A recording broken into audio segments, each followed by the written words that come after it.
சபரிமலை ஐயப்பன் கோவிலில் இதுவரை 5 லட்சம் பக்தர்கள் சுவாமி தரிசனம் மேற்கொண்டிருப்பதாக தகவல் வெளியாகியிருக்கிறது. அண்மை செய்தியாக பார்த்துக் கொண்டிருக்கிறோம். மண்டல பூஜைக்காக கடந்த 15ஆம் தேதி சபரிமலை ஐயப்பன் கோவில் நடை திறக்கப்பட்ட நிலையில் இதுவரை 5 லட்சம் ஐயப்ப பக்தர்கள் சுவாமி தரிசனம் மேற்கொண்டதாக தகவல் வெளியாகியிருக்கிறது. அண்மை செய்தியாக பார்த்துக் கொண்டிருக்கிறோம். கூடுதல் விவரங்களை செய்தியாளர் ஸ்ரீ சந்தோஷ் வழங்க நாம் கேட்கலாம்.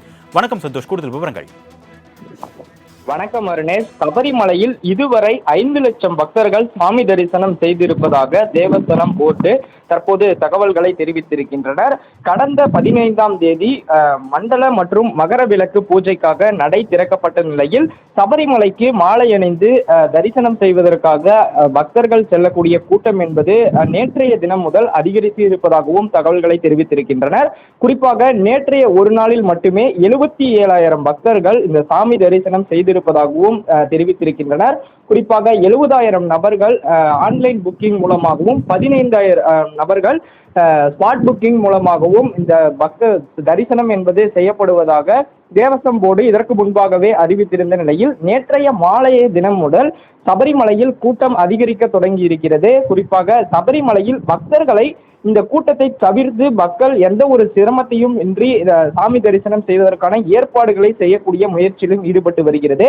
அந்த வகையில்தான் பக்தர்களை நேரடியாக சன்னதிக்கு அனுப்பக்கூடிய வகையில்தான் தற்போது இந்த ஆலோசனை மேற்கொண்டிருப்பதாகவும் தகவல்களை தெரிவித்திருக்கின்றனர். குறிப்பாக பக்தர்கள் 18ஆம் படி ஏறி வரக்கூடிய பக்தர்கள் ஏறி வந்து நேரடியாக சன்னதிக்கு அனுப்புவதன் மூலமாக கூடுதல் தரிசன வசதி என்பது கிடைக்கும் என்றும் திருவிதாங்கூர் தேவஸ்வம் போர்டு ஆலோசனை நடத்தி வருகிறது. தற்போது வரையிலுமே சபரிமலையில் அந்த 18ஆம் படி ஏறி வரக்கூடிய பக்தர்கள் இடது புறமாக திரும்பி மேம்பாலம் ஏறி நீண்ட நேரம் காத்திருந்து சுற்றி வந்துதான் மூலவரை சந்திக்கக்கூடிய நிலை என்பது தற்போது வரை இருந்து வருகிறது. அதிலும் நேரடியாக பார்க்காமல் வலதுபுறம் திரும்பி சில வினாடிகள் மட்டுமே தரிசிக்க முடியும். கூட்ட நேரத்தில் போலீசார்கள் இந்த காவல்துறையினரும் பக்தர்களை தள்ளிவிடும் போது பலருக்கு தரிசனம் கிடைக்காத சூழல் என்பதும் ஏற்பட்டு வருகிறது. இதனை சரி செய்யக்கூடிய வகையில்தான் மாற்று வழி ஏற்படுத்த வேண்டும் என்று பக்தர்கள் நீண்ட காலமாக கோரிக்கை என்பதை விடுத்து வந்தனர். அந்த வகையில்தான் 18ஆம் படி ஏறி வரக்கூடிய பக்தர்களை கொடிமரத்தின் பக்கவாட்டில் இருக்கக்கூடிய நேரடியாக கிழக்கு வாசல் வழியாக அனுப்புவதற்கான திட்டம் என்பதும் தற்போது கேரள அரசு மூலமாகவும் தேவஸ்வம் போர்டு மூலமாகவும் இந்த முயற்சி என்பதனை ஈடுபடுத்தியிருக்கின்றனர். இதனால் கிழக்கு வாசலில் நுழைந்ததுமே ஐயப்பன் அதாவது மூலவர் தெரியக்கூடியதால் பக்தர்கள் கூடுதல் நேரம் மூலவரை சந்திக்கக்கூடிய வாய்ப்பு ஏற்படுத்தப்படும் என்றும் தகவல்களை தெரிவித்திருக்கின்றனர்.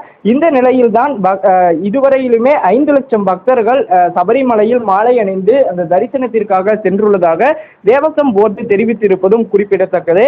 இந்த சீசனில் நடை திறக்கும் போது கூட்டம் அதிகரிக்கப்படுவதால் பக்தர்களுக்கு நல்ல தரிசனம் கிடைப்பதற்கான வாய்ப்பு ஏற்படும் என்றும் கேரள அரசும் அதே போல தேவஸ்வம் போர்டும் இந்த முயற்சியை மேற்கொண்டுள்ளதாக தகவல்களை தெரிவித்திருப்பதும் குறிப்பிடத்தக்கது. அருணேஷ்.